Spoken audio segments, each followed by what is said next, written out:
Oke, bismillahirrahmanirrahim. Assalamualaikum warahmatullahi wabarakatuh. Halo kawan-kawan, apa kabar semuanya? Kembali bertemu dengan saya, Rifki Ramadhani. Alhamdulillah, kesempatan pada kali ini kita akan bahas tentang salah satu ulama dalam dunia Islam yang membahas tentang sistem ekonomi, yaitu nama tidak begitu asing, yaitu Imam Al-Ghazali. Jadi insya Allah pada video kali ini kita akan membahas tentang beliau, sedikit lebih dekat mengenal tentang beliau ini. Mengenal Imam Al-Ghazali, Abu Hamid Muhammad bin Muhammad Al-Ghazali At-Tushi Asy-Syafi'i, atau yang biasa kita kenal dengan nama Imam Al-Ghazali. Beliau lahir di kota At-Tush dan kini menjadi sebuah kota kecil di provinsi Khurasan di negara Iran. Imam Al-Ghazali lahir pada tahun 1058 Masehi dan wafatnya beliau ketika itu pada tahun 1111 Masehi. Yang mana ketika itu beliau tutup usia pada umur antara 52 sampai 53 tahun. Dan teman-teman, Imam Al-Ghazali menguasai banyak ilmu fikih, ilmu mantik, ilmu seni berdebat, ilmu hikmah, dan yang pastinya beliau sangat mendalami yang namanya ilmu filsafat. Dan kita tahu beliau ini ahli banget lah tentang ilmu filsafat ini. Lalu semasa hidupnya beliau pernah berprofesi sebagai namanya profesor dan juga sebagai guru di Madrasah As-Sahib di kota Baghdad, Irak.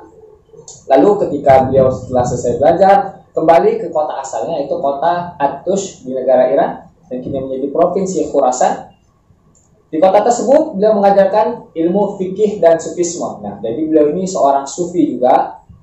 Lalu disinilah beliau menghabiskan sisa-sisa umurnya, menghabiskan keseharian waktunya, aktivitasnya dengan mengajar, belajar, berzikir, beribadah sampai beliau wafat hingga tutup usianya. Lalu karya beliau ini juga sangat banyak.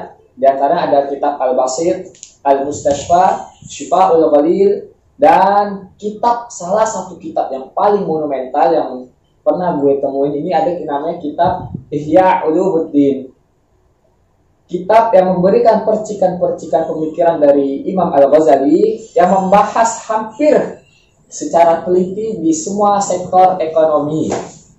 Di antara seperti fungsi uang, mekanisme pasar, perdagangan, tabungan, pengangguran, konsumsi, produksi, sampai kepada filsafat ekonomi. Imam Al-Ghazali tersebut berpendapat bahwasanya tujuan hidup seorang muslim ataupun muslimah yaitu adalah menggapai ridhonya Allah Subhanahu wa taala dan mendapatkan keselamatan hidup di akhirat nanti.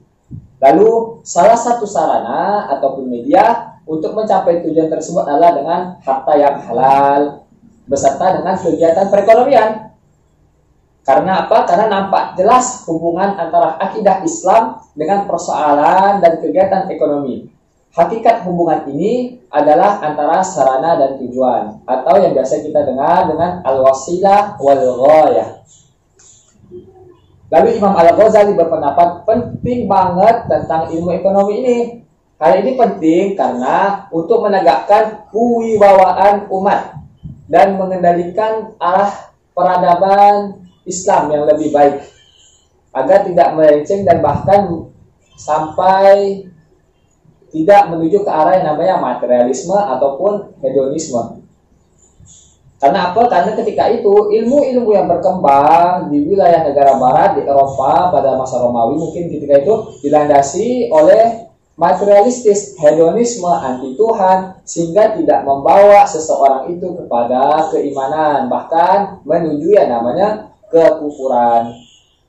Maka dari itu Imam Al-Ghazali pun menggolongkan berbagai ilmu pengetahuan yang sudah berkembang pesat ketika pada masa beliau.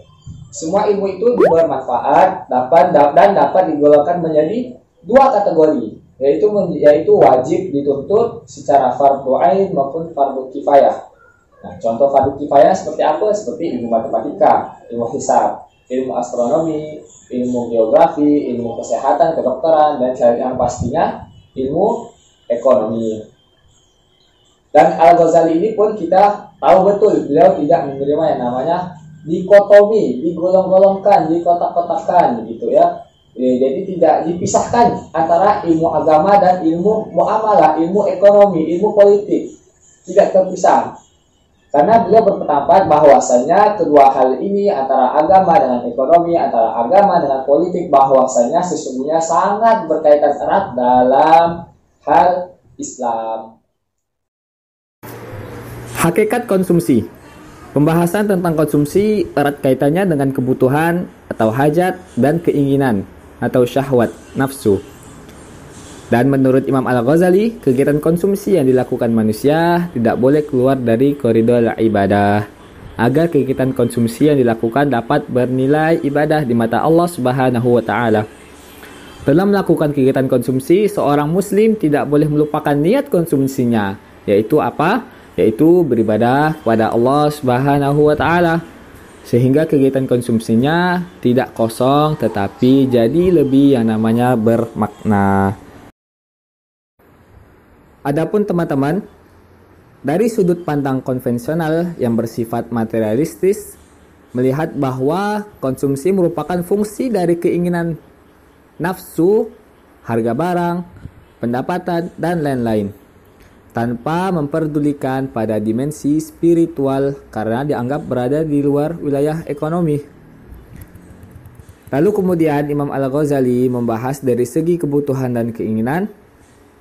Telah dibedakan antara keinginan atau syahwat dengan kebutuhan ataupun maknanya hajat. Menurut Imam Al-Ghazali, kebutuhan adalah keinginan manusia untuk mendapatkan sesuatu yang diperlukan dalam rangka mempertahankan kelangsungan hidup dan menjalankan sesuai fungsinya. Beliau selalu mengkaitkan kegiatan ekonomi seperti memenuhi kebutuhan dengan tujuan utama manusia diciptakan. Lalu, ekonomi konvensional tidak membedakan antara kebutuhan dan keinginan. Nah, di sinilah letak jelas perbedaan antara ekonomi Islam dan ekonomi konvensional. Padahal konsekuensinya berakibat pada terkurasnya sumber-sumber daya secara membabi buta, ketidakseimbangan ekologi yang akhirnya berdampak pada bencana alam disebabkan doktrin-doktrin yang menyamakan antara keinginan dan kebutuhan. Oke, selanjutnya teman-teman, setelah ini kita bakal lihat yang namanya tingkatan konsumsi yang dipaparkan oleh Imam Al-Ghazali dalam kitabnya Ihya Ulumuddin. Ada 3 tingkatan. 3 tingkatan konsumsi tersebut adalah: yang pertama adalah had ad-darurah. Adalah suatu tingkatan konsumsi yang paling rendah, dan bila manusia berada pada kondisi ini, ia hanya akan mampu yang namanya bertahan hidup dengan penuh kesusahan, kelemahan, dan kesengsaraan. Ini yang dinamakan dengan had ad-darurah. Lalu yang kedua, had at-tana'um. Adalah suatu individu pada tahapan ini yang melakukan konsumsi tidak hanya didorong oleh usaha untuk memenuhi kebutuhannya, tetapi juga bertujuan untuk bersenang-senang, bernikmat-nikmat, ataupun yang lebih mengarah kepadanya namanya hedonisme. Lalu yang ketiga, nah ini dia. Antara had ad-darurah dengan had tana'um, terdapat area yang sangat luas yang disebut dengan had al-hajah, di mana keseluruhannya adalah halal dan mubah. Menurut Imam Al-Ghazali, area ini memiliki 2 ujung batasan yang berbeda, yaitu ujungnya berdekatan dengan perbatasan ad-darurah, dan ini nilainya tidak mungkin dipertahankan karena akan menimbulkan kelemahan dan kesengsaraan. Dan ujung yang lainnya berbatasan dengan at-tana'um, di mana individu yang menjerumuskannya ke dalam hal-hal yang membuatnya terlena secara tidak sadar dan akhirnya melalaikan tugasnya dalam beribadah kepada Allah Subhanahu wa taala. Maka dari itu, ketika kita berada di posisi had al-haja ini, Imam Al-Ghazali menasihati kita agar sedapat mungkin untuk menetap dalam wilayah had al-haja ini sedekat mungkin dengan had ad-darurah, tapi tidak sampai pada had ad-darurah dalam langkah meneladani para nabi dan wali dan menjaga ketenangan hati kita, menjaga iman kita agar tidak dalam keberadaan kesusahan maupun dalam keadaan yang bersenang-senang sehingga kita dalam keadaan lalai. Dan di antara faktor-faktor produksi menurut Imam Al-Ghazali diantaranya adalah sumber daya alam seperti pertambangan, pertanian, peternakan, dan sumber daya manusia atau SDM yang tugasnya sebagai pengelola agar SDA dapat dimanfaatkan sebagai modal. Proses produksi juga terdapat penggunaan alat-alat atau mesin sehingga dapat dihasilkan produksi yang bersifat final dan langsung dapat dikonsumsi tentunya. Mesin-mesin dan alat-alat dalam istilah ekonomi disebut barang kapital dan Imam Al-Ghazali menamakannya dengan nama al-alah, dalam bahasa Arab al-alah. Jadi teman-teman, walaupun Imam Al-Ghazali ini dikenal sebagai seorang sufi, namun karangan-karangan beliau, karya-karya beliau, karya-karya ilmiahnya menunjukkan bahwa beliau itu juga seorang ulama yang menyadari betapa pentingnya kegiatan ekonomi baik secara umum maupun secara spiritual. Ya, uraiannya tentang prioritas produksi menunjukkan adanya hubungan yang sangat kuat antara kegiatan ekonomi dengan akidah.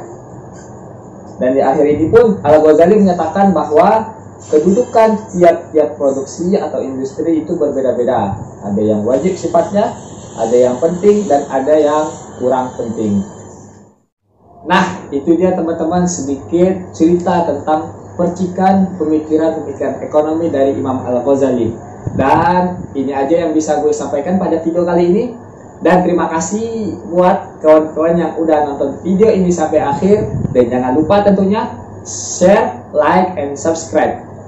Dan kalian juga bisa follow gue di @ramadhanirifki di Instagram dan Twitter gue untuk info-info menarik lainnya. Oke teman-teman, terima kasih. Dan sekian dari saya. Assalamualaikum warahmatullahi wabarakatuh.